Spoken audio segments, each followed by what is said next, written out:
And I'd love to know, first of all, where are you from? Hey, Alison, where are you from? Which gym it is? Say hi. And let us know if there's any real problems you've been having during isolation, especially with regards to nutrition. That'd be awesome. So, and also apologies for my hair. Like everybody else, I've not been able to get a haircut, so now it's getting out of control. Morning, Paul. Yeah, I'm hoping to impart some knowledge. That's what I do. I'm a coach. Those of you who don't know, I'm a nutrition coach for weight loss and performance mostly, but mostly about weight loss. And we're going to talk a lot about that more. So I'm going to start to let this generate a little bit more. The club manager of Leeds. Hey, Dan. Yeah, nice to see you. Yeah, Leeds. Yeah, they've got a couple there, haven't they? I think they might have 2 or 3. I might be wrong, which is really cool. So yeah, you're really interested in keeping people engaged during this time. Must be really, really tough. It is tough for the gyms. I know it is for sure. Just give someone a couple more minutes. Please hit the like button on here loads. If what we have is we have a great community, which I'm going to talk about in a second. But Facebook doesn't understand our community. Facebook only understands if something's interesting. So if we all say this is interesting, thereby liking and sharing and commenting, what happens is more people in our group hear about it. And that's really important because we want to tell more people. So what I want to be able to do in the next 30 minutes is be able to talk about our community and what we can be doing for each other.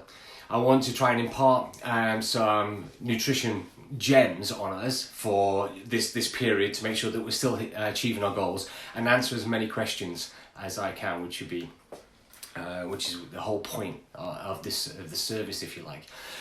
So I did the first one of these last Saturday, and the response was amazing. As a community, we're fantastic, and by we I mean you as members and the coaches that are supporting this. And it's that community which is going to keep us on a healthy track moving forwards. And so it's really important that we like, share, comment, and keep people involved. And by all means, post on here why the things that you've been suffering or been hassled with during isolation. Corby, fantastic. Yeah, I've not been to the Corby one either. I've been to a few, but not to all of them. There are so many, of course. So with that said, this being our community, one of the things that came out of last week's was how amazingly keen you all are to impart advice on other people. And I think that's really important that we keep doing that. But I just want us to be careful on how we do that. Because if somebody is struggling with achieving their goals through nutrition and they say, what's the best snack to have, and we don't have much more information other than they're looking for a snack, and then we bombard them with loads of things, we might not get the right answers. We might need to ask a few more questions. Now, as coaches, we would never answer what's the best snack without saying for what. I don't know. Best snack for what? Best snack for getting fat, or the best snack for putting muscle mass on, or the best snack. Until we get more answers, we probably wouldn't answer that question. But what you should definitely share is, like a load of people did last week and said, hey, my go-to snack at the moment is this. And then it created a conversation and we had a chat about it, which is awesome. One person asked about a plan for weight loss. And somebody immediately jumped in and said, this is the best thing. I've been doing this for years. It's absolutely fantastic. One thing to worry about that is that it was right for him as a, somebody who was weight training and in competition and everything. But with a little bit more information, when I was talking to this lady was, a 65 kilo woman trying to lose weight. So he was incredibly busy and couldn't do the same plan. So we just got to be wary about that. But absolutely, let's share what's going well for us. Let's create conversations and let's be really mad on this community. All right, let's put the community to bed. But just keep liking and sharing this so we can tell more people. So last week, also I keep touching my face and I got told off last week, just so you know. People kept messaging me and say, please stop touching your face, do you not realise there's a pandemic going on? I do. It's a really bad habit of mine. It's a nervous tick type habit I have. So I've got a really good washing routine that keeps on. Alright, so I lost contact there for a second. Right, so last week we spoke about what we meant by nutrition, and we made certain assumptions that we know that 90%, if not more, people who go to the... Oh, sorry guys, if I keep dropping out, I'm really sorry. I know it is recording, so you'll be able to watch this back. We know that 90% of people who go to our Anytime Fitness gyms are get fit, tone up, lose weight. That's their goals. That's what they're trying to do. The other up to 10% are made up of sport-specific people from, I don't know, people who amateurs want to run marathons to pro athletes, or the people in rehab. So they have a very different set of guidelines for their nutrition, probably for get fit, tone up and lose weight. So we make certain assumptions about how we work on your health on that, on nutrition. So we spoke last week about optimum nutrition, which was diets that fit into your lifestyle, promote optimum mental performance, physical performance, okay, and obviously make sure they help you achieve your goals. The other side we spoke about was also the ones that manage your energy balance. So if we have people who are get fit, tone up and lose weight or shed body fat, they are wanting to get their energy balance right, because more energy out and less energy in, okay, is going to give you the balance, okay? If you haven't got the balance, if you're more energy in, you're then going to have excessive fat. So they were the two assumptions that we make, okay, when we're on stuff like this, because I can't know everybody individually. So when we know that, we can look at our own individual diets. So when somebody says, hey, I've got this great plan, it's the cabbage soup diet, I lost X amount of weight, I shed this many inches and I did all of this, you have to look at your lifestyle and say, does the cabbage soup diet fit in with my lifestyle? Can my partner afford me farting all over the place and you know, being fairly stinky? And if the answer is yes, then give it a go, it might be right for you. So we've got to talk about why nutrition is so important during COVID-19. We have to look at the things that we can control. So there is 4 pillars of health that I always like to try and focus on. And if we get the balance right on those 4 pillars, then we will overall be healthier and will often have the body shape that we want too. So the 4 pillars are quite simple: nutrition, exercise, sleep and stress. If we can manage those 4 really well, we often have a better outlook on life, mentally and physically, and that's important. So if you look at those 4 things about the ones that we have control of, especially during this time of isolation, sleep, we can have pretty much good control on that, even though we might be quite worried. Stress, I mean, gosh, if ever there has been a time for people to be stressed, it's now. We're probably worried about our work, we've probably got the additions of having our families home where we're having to look after them and manage our lifestyles, we're having to cook extra food, we're having to do all these things. It's all extra stress. It's difficult to take control of that. And then of course exercise. You know, we get to go out and exercise in isolation, but if you're the sort of person who's going to group exercise classes, or you had a personal trainer, or if you had a set routine and then all of a sudden you're at home and they say now exercise, that is something else that you lose control of. The one thing we have 100% control of 100% of the time is nutrition. And we know that people who want to change their body shape and be healthier, the majority of what they need to do is look after their nutrition. So that's a great place to start. Well, let's start with our personal nutrition. So when we're looking at the 4 pillars of health, today is all about nutrition. Every Saturday we're going to talk about nutrition. Throughout the week when you message me and stuff, I will answer you and we'll talk about nutrition. So actionable steps based on nutrition, especially during this time. Now here's the crux, right? There's no difference. There's no difference today during the isolation to any other time. And let me explain why. There's you, okay? This is you, and you have your goals, you have your issues, you have the things that are bugging you, your pinch points. Okay, it might be love handles, it might be that you need to actually shed some weight because you're a pro boxer, or you might be doing a cycle race and you want to have a few less pounds, okay, to be able to get up the hill much easier. Whatever it is, there's something about you that you'd like to change, and it's nutrition that's going to really help you do that. And right now we're isolated, and the fridge is always there. Mine is right here, okay, right there, and I often open the door and look into the abyss. So that's you right now, right? And over here is the new version of you. The one with the less weight to get up the hills on the bike, the one who has got less love handles, the one who is feeling more confident because actually you have got into that dress or that pair of jeans that you wanted to get into. So that are the two states of affair. Now there's this bit in the middle. Now this bit in the middle is the actionable nutrition that you need to take care of to get to that point, to go from here to here. This is the stuff, okay, which is going to bridge the gap. This is why it's called a bridging model, all right? To bridge that gap, what is it that you're going to do in your life to get from there to there? Now, this is where often mistakes are made. This is where we often go, right, that's it. I'm going to ditch everything out of my cupboards.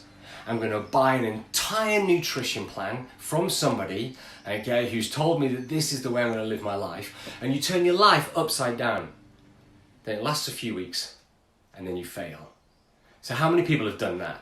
You know, if you're on here right now, hit some likes if you've done that before. You've just gone, I'm going to do this, bought a load of shakes, or you've bought a PDF off a coach online that you've never heard of, or something like that. You've just turned your life upside down. Whereas the real secret to this is to make incremental changes to the biggest things that you know that you do. So you're here with your problems, okay, the things that you don't like, the stuff that you want to change, that's where you want to be, and this is the bit in the middle. So if you choose a diet plan to fix that, okay, because everyone's got a diet, you know, and if you've got a diet and it's making your body look horrible, or you're not achieving your sports goals and stuff, your diet's rubbish. It's that simple, right? But if you choose a new diet plan to be able to achieve these goals, let me get the text up. If you choose a new diet plan to achieve these goals, all that is a method. It's a protocol. It's a way of doing things for you. And I have mine, you have yours, and you have yours, and you have yours. Okay, so whatever that is, it's either working or it's not. And you just need to make subtle changes more often than not. So we had, so here I'm going to tell you a story about Lasagna Guy. So probably about 10 years ago, I was working with this guy, and we called him Lasagna Guy because he ate lasagna 8 meals a week, and big portions. His wife was Italian. She used to make massive 2 big trays of lasagna every weekend, sectioned it all up, and then used to give it to him.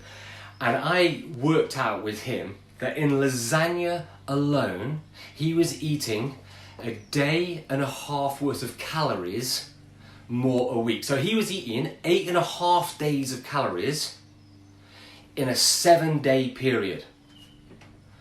So he, you know, when I was looking at him, I wasn't going, okay, so what we need to do is we need to go on a detox. No, I wasn't going to put him on a detox eating plan.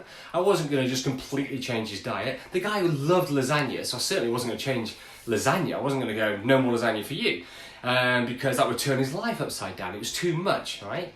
So Lasagna Guy was eating 8.5 days worth of calories in a 7-day period. So we had to learn how to make subtle changes. So we just helped him understand this, and then we made some subtle changes to the amount that he was eating during that week.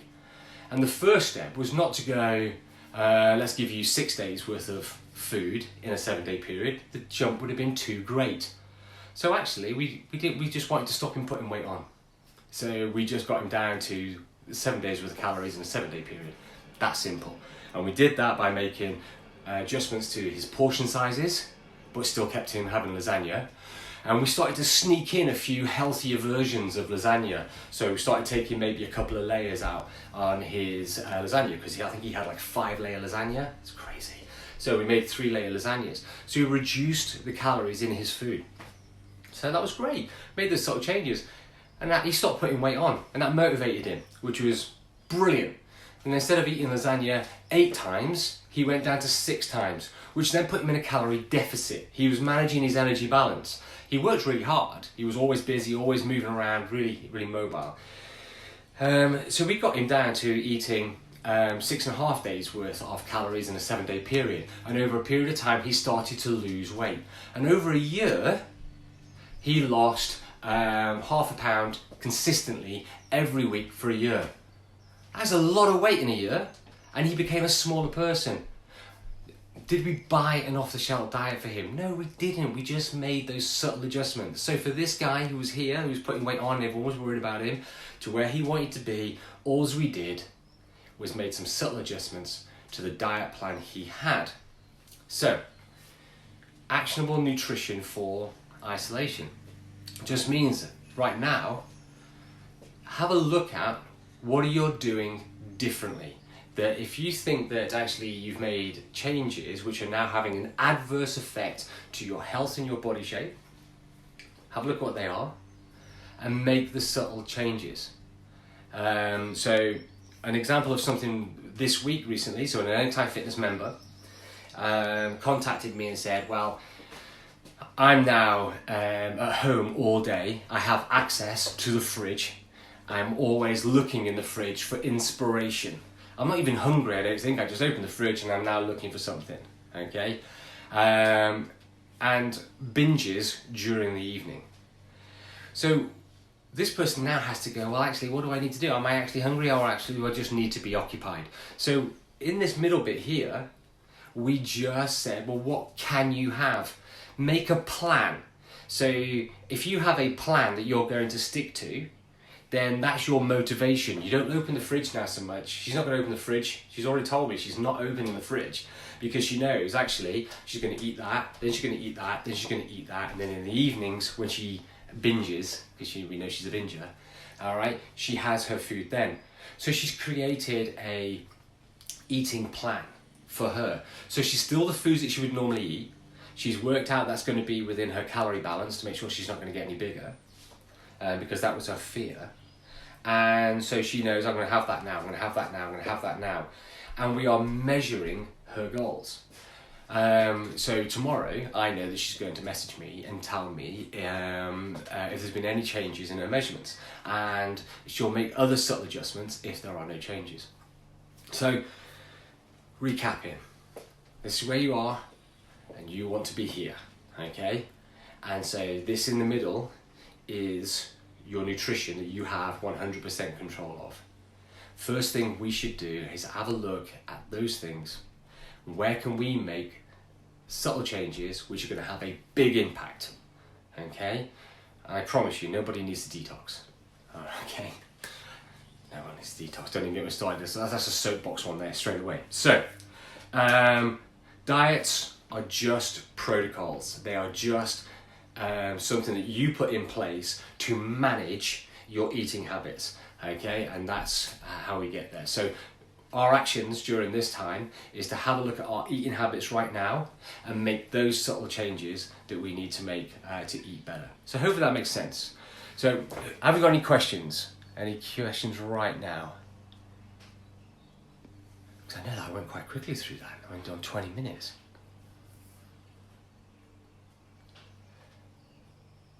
Is anybody on here who is been struggling in particular with something that they want to share and maybe help inspire somebody else? I'll grab my coffee, I'm getting a little bit parched.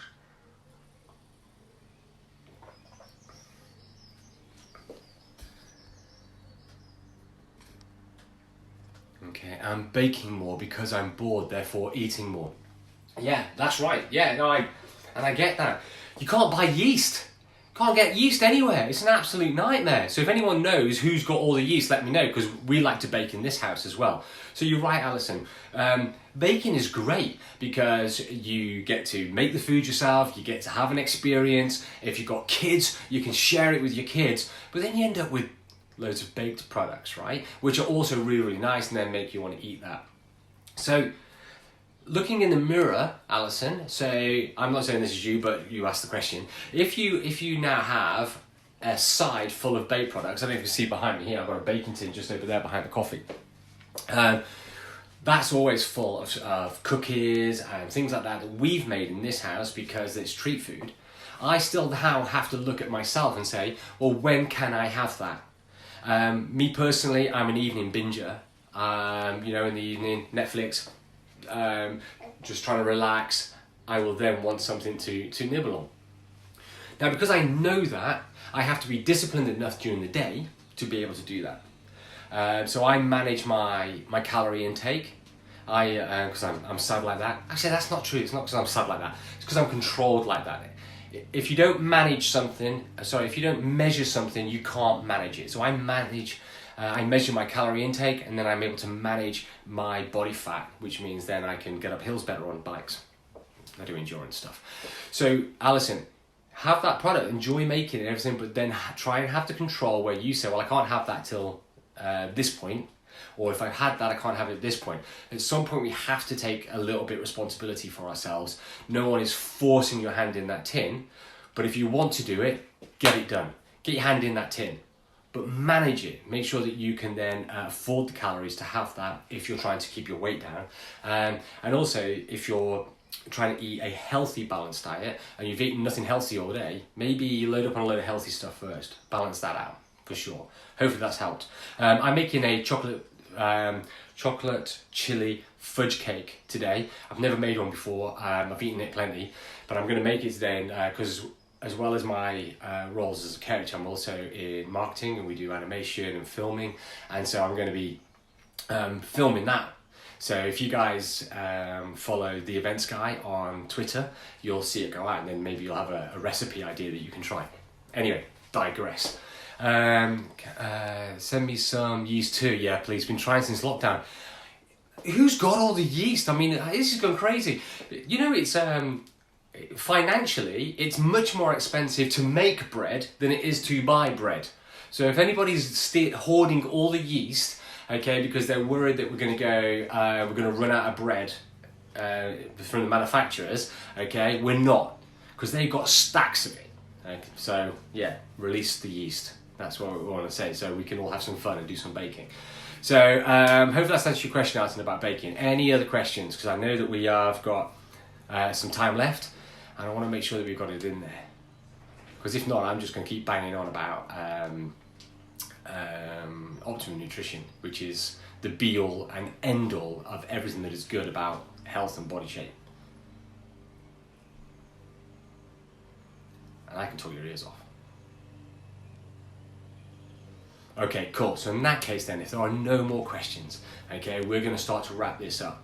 But if you do have any questions throughout the week, you can either DM me, or you can put it on the bottom of here. If you put it on the bottom of here, the great thing is that other people see it. And, you know, people have been challenging as well. They have been challenging advice. But just, if you are going to challenge stuff, just always make sure that you're challenging from a good place. That you're not just, you know, being a bit of an arse. Okay, make sure that you're challenging from a place of goodness for the benefit of the person who asked the question in the first place, and the person who actually gave the advice, because they might be trying to work together. Also trying to maintain weight, but what's better, low fat or full fat yogurt? I think the fat is healthier. Okay, so this is a great question. So again, this is where we get some confusion in terminology. So you're trying to maintain your weight, which means, which I would assume, and so you'll have to correct me if this is wrong, Alison, I would assume that you're not trying to get physically lighter compared to the world. You're actually trying to be smaller. Okay, and we're using weight as a guideline for mass. Okay, so I'm assuming that you're not a boxer or a jockey, so you're trying to control your weight, but actually you just want to control your size. I'm making that massive assumption, so if I'm wrong, please let me know. So if you want to be physically smaller, we have to control our energy balance to make sure that the excess calories that we eat are then not converted into fat and stored in our adipose tissue, okay? That's what happens. So that, and then obviously we get bigger, and then you end up being heavier because you get bigger and then you get heavier. So if that's the case, it's all about managing your it's all about managing your calories in versus calories out. So I got distracted there because I'm the question you are. So calories in versus calories out. So not all foods are equal. We hear people talking about macros. So not all foods are equal. So we've got carbohydrates, we've got proteins, and for every gram of those, there's 4 calories each. And for fat, there's 9 calories per gram. So this is where the low-fat assumption came from for eating healthier, because we knew if we ate low-fat foods, we were eating a lot less calories overall in our mass. The downside to eating less fat is often it removes all the flavour, and then you have to add a load of additives. So from a health point of view, you might go, well, actually the fat is going to be healthier. Our bodies understand fat, we can do that. But for a weight loss or a fat loss point of view, excess amount of calories is going to be no good to us. So, if you're frying with olive oil, high amounts of fat, lots and lots of calories, okay? Lots of calories. Fry light, barely any calories, okay? But so it makes sense to swap those over because it's not going to really affect the flavour that much. Olive oil is great for the dressing. Anyway, I digress. So in terms of whether or not full fat yogurt or low fat yogurt is best for you for health, if you're trying to reduce your calories in, of course the low fat option is the right one, okay? If you don't care about how many calories you have full fat, that's fine. If you literally don't care about that, have full fat, have whichever one suits you. Hopefully that makes sense. I'm a chef and I work long hours. I'm always busy at work, so very often I don't have time to eat. I finish work at 11:30 most evenings and always hungry when I get home. Can you suggest what's good to eat so I won't gain weight? Okay, so actually it's no different for you. Absolutely no different for you. Our bodies don't care, okay, don't really care when you eat. Of course, if there's a slight one for that is if you're consistently working nights, your body clock goes all over the place, your body hates it, it understands the difference between night and day, and you can start to get a few hormonal imbalances with that, and then that can start to affect our nutrition, but not massively. But ultimately, your body doesn't care when you're eating your calories. So you have to work out how many calories are right for you. And you have to do this by trial and error. Everybody has to do it by trial and error. There is a way of working out what your total dietary expenditure should be, and then you work off that. You eat that many calories in a day, and if you find by the end of the week you've lost a pound, brilliant. You stay like that until you stop losing a pound.